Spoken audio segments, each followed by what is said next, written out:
بسم اللہ الرحمن الرحیم قالوا سبحان ربنا إنا كنا ظالمين صدق اللہ العلی العظیم۔ آیت نمبر 29 میں لفظ ظلم کے معنی بیان کیے جا رہے تھے، تو اسی کو آگے بڑھاتے ہیں۔ علماء کے نزدیک ظلم 3 قسم کا ہوتا ہے۔ پہلا ظلم وہ ہے کہ جو انسان اور اللہ کے درمیان ہے، اور یہ سب سے بڑا ظلم ہے، اور اس کو کفر، شرک اور منافقت کہا جاتا ہے۔ لہذا قرآن کریم میں سورہ لقمان کی آیت نمبر 13 میں فرمایا گیا ان الشرک لظلم عظیم، کہ یقیناً شرک ظلم عظیم ہے، حق سے ایسا تجاوز ہے کہ جو بہت بڑا تجاوز ہے۔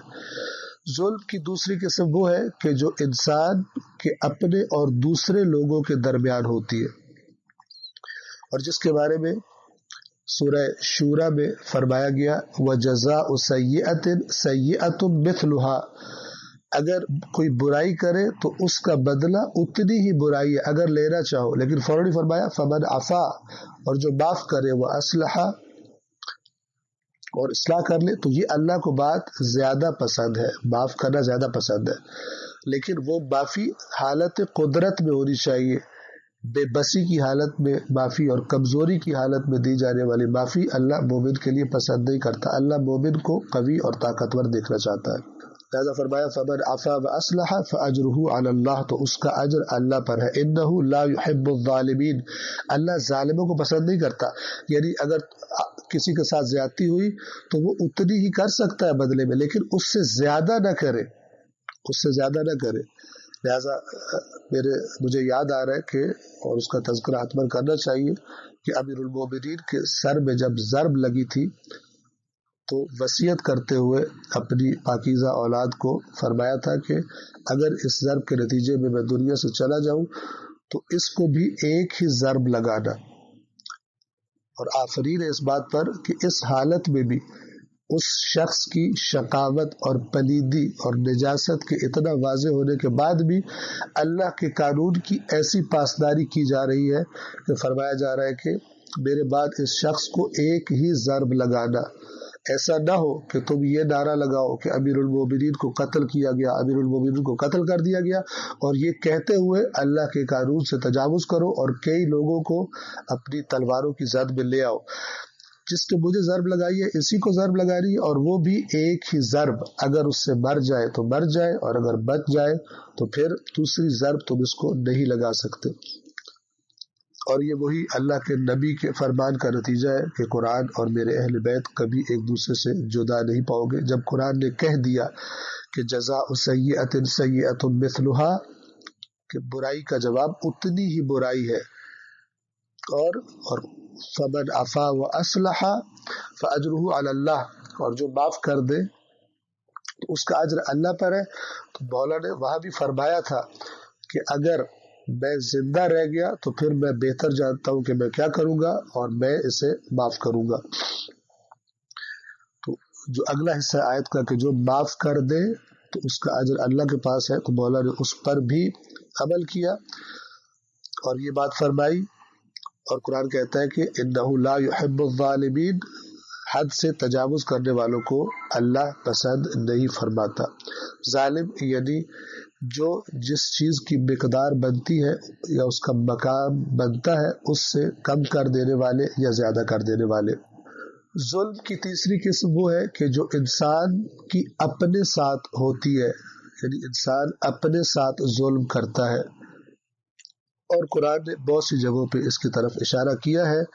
جیسا کہ سورہ بقرہ کی آیت نمبر 57 میں فرمایا وَمَا ظَلَمُونَا، اور انہوں نے ہم پہ کوئی ظلم نہیں کیا، وَلَكِنْ كَانُوا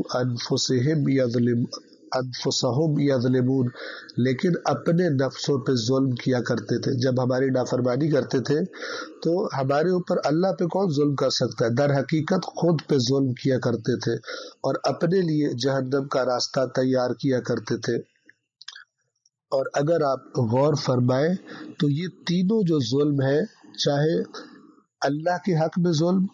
چاہے دوسرے لوگوں کے یا دوسری مخلوقات کے حق میں ظلم، اور چاہے اپنے آپ کے حق میں ظلم،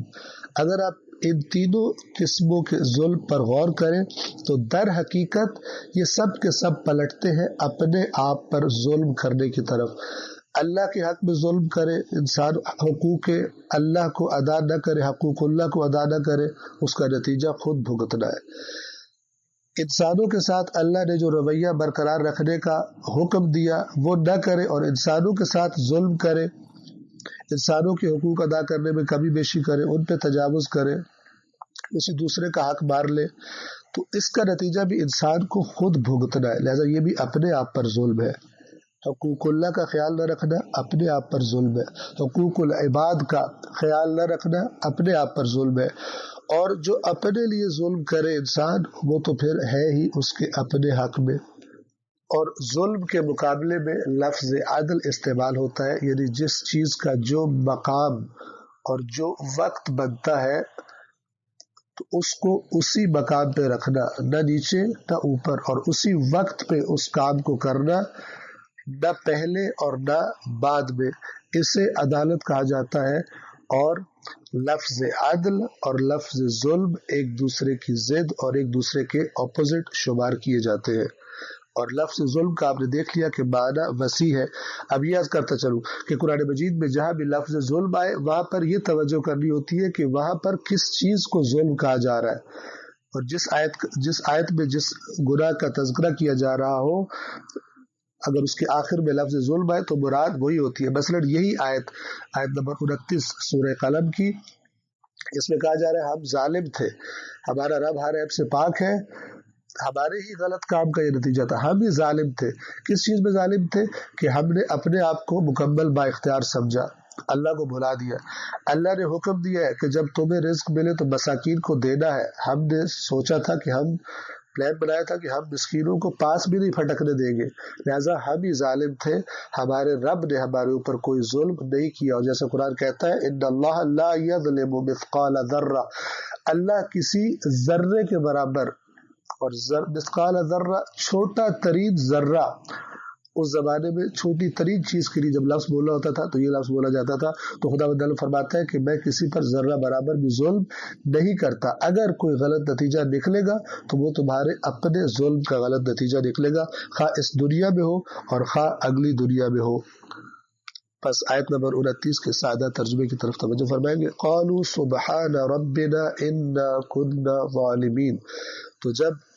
ان کے اس معتدل بھائی نے کہا کہ میں نے تمہیں نہیں کہا تھا کہ تم اللہ کی تسبیح کیوں نہیں کرتے اور اللہ کو یاد کیوں نہیں رکھتے، کیوں اپنے آپ کو مکمل با اختیار سمجھ بیٹھے ہو اور کیوں اللہ کی نافرمانی کرنا چاہتے ہو یتیموں اور مساکین کے حق میں۔ جب یہ سنا تو کہنے لگے، قالو، یہ لوگ کہنے لگے، سبحان ربنا، ہمارے رب کی تسبیح ہے، وہ واقعاً ہمارا پالنے والا ہر عیب سے پاک ہے، اور یہ جو نتیجہ ہم دیکھ رہے ہیں انا کنا ظالمین، یقیناً ہم ہی لوگ تھے